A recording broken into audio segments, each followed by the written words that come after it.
Oh, is that on? It is on. Okay, good. Nice. Okay. Whenever you're ready. Are you ready? So, what's your name? My name is Joe. And what are you currently doing in life? I'm currently a software engineer intern. Been living here at Syracuse University my 6th year. I majored in computer science, and I'm making videos also, doing this. And I know that you're leaving Syracuse after 6 years. And what are you planning to do? What is Joe's pursuit? I'd say it's this right here, what I'm doing. I love making videos.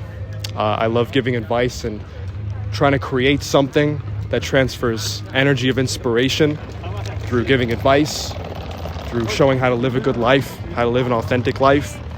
And I want to keep doing that for the rest of my life.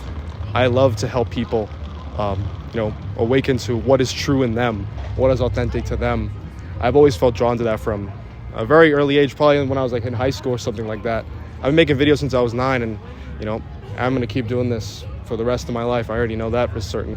Obviously, of course, I honor like the fact that I want to like get out there in the world. I'm doing software engineering, and I want to keep doing that just as a means to like keep myself afloat. But I know without a shadow of the doubt that what I was put here to do is to make videos and to help people transform in the ways that they never thought they could. And what is authentic to you? Connecting things together that most people never thought can be connected together.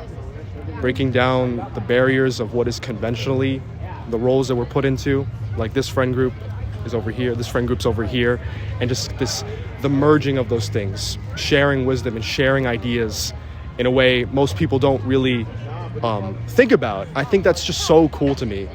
I think one thing that kind of awoke me to that, because I read a lot of comic books, manga, anime, and I just love always like when stories come together and they converge. It brings something, it's like big, it's awe-inspiring, it's amazing. That always has felt real to me. And always something that's inspirational and full of good, especially too. Because I think it's cliche to say that the world is dark. There's good and bad.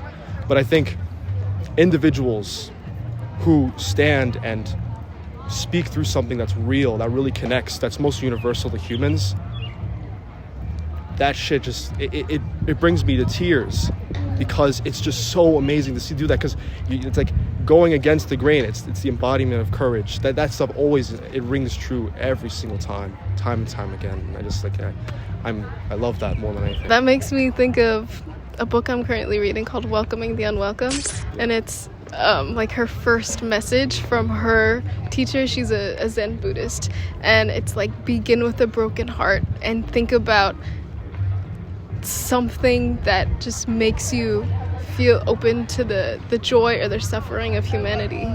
And that just connected. I like you say suffering and joy, because it's like both sides of it. Yeah. But then the sides themselves are an illusion. I hope you're listening out there. I hope you're listening.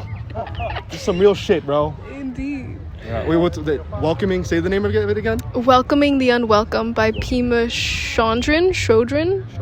Okay. What is your message to people undergoing transitions right now? Just generally, you mean? Yeah, and then I'll do seniors. Yeah. I think the number one thing is it's going to be sad, and that's just the natural process of being a human. Like, we lose things are impermanent, and we're moving on. I'm just going to use college as an example, just because I was in this position 2 years ago. There's a lot of collective forces out there, telling you what you should do. You feel like you have pressure to do something. You have to have it figured out right now. That is the biggest load of horse shit like I've ever heard in my life. It's like there's no rush. Obviously, you want to be proactive with what you're doing, but just relax. If you don't know what you want, that's okay. Just set the intention to find that. To find what you want. Because finding home in yourself is finding what you were put here to do. And that's not an easy thing to realize.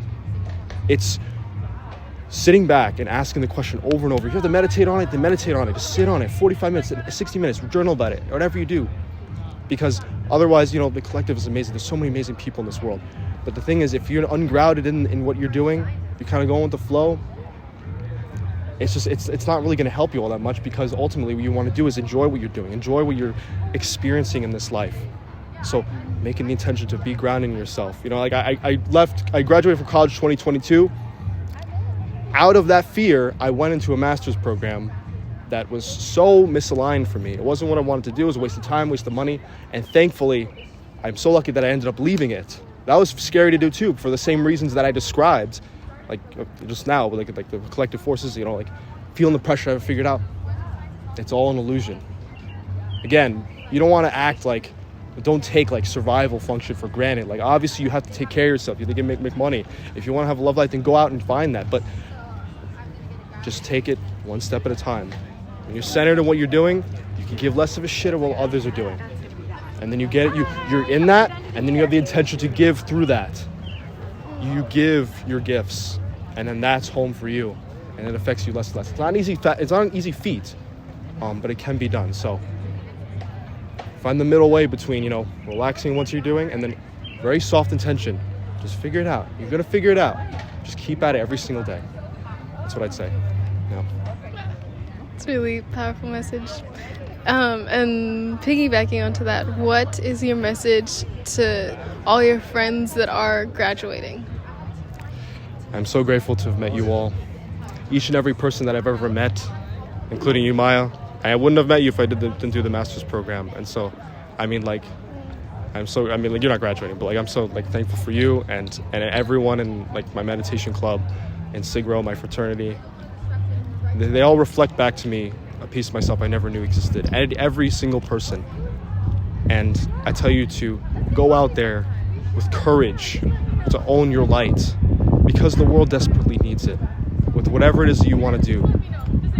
Just find the courage in your heart and just go out there and just do it, you know, always. Do you feel like in the process of creating your own home within yourself, you've benefited and taken like the reflections of other people's homes to then like build a metaphorical nest for yourself within yourself? Yeah, I mean, just like for example, like our friend Murphy in our meditation club, like she's in film and she like does editing and stuff like that. And it's like we just hung out just for fun, and just like talking to her, I just learned about how she does editing and stuff like that.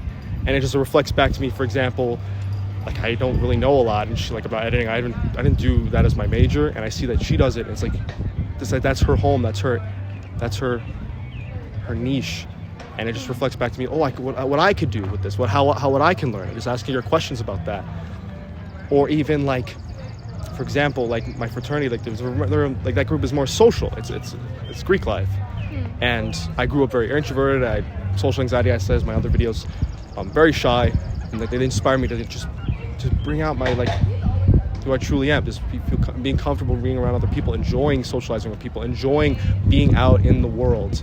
And it's like, I wouldn't have gotten that if I wasn't in that experience itself, rather than just like reading in a book, just being in that. It's like, oh my God, it's like, because so many people, it's like, I remember my favorite YouTuber of all time, Leo Guru, actualize.org. He says like, if you go and sit and people watch for a long period of time, you'll see so many people. You see fat people, tall people, short people, black people, white people, Asian people, people with big noses, people with small noses, the deep variety in physical features. Think about that, how that relates to the mind, how we each have such different minds, and experiencing those minds helps you become more holistic, becomes more wide, and just like these different experiences, they kind of help you realize what you like, what I don't like, and being more sure in what the purpose is I want to do, because without that experience, it's more susceptible to being unsure of what I want. And it's thanks to the people around me that they show me the best parts of myself that I want to bring out. And is there anything else that you would like to be asked or you would like to speak on? Whatever is most true in your heart. People, it might not seem like it's the case if people don't like resonate with it as much. What's most personal is most universal. And I guess I would say just like what has always been true for me, I carry with me, is, you know, the quote that gives me strength always. With great power, there must also come great responsibility.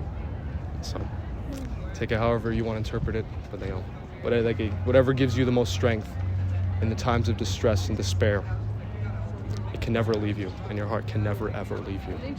So that's what I would say. Thank you, Joe.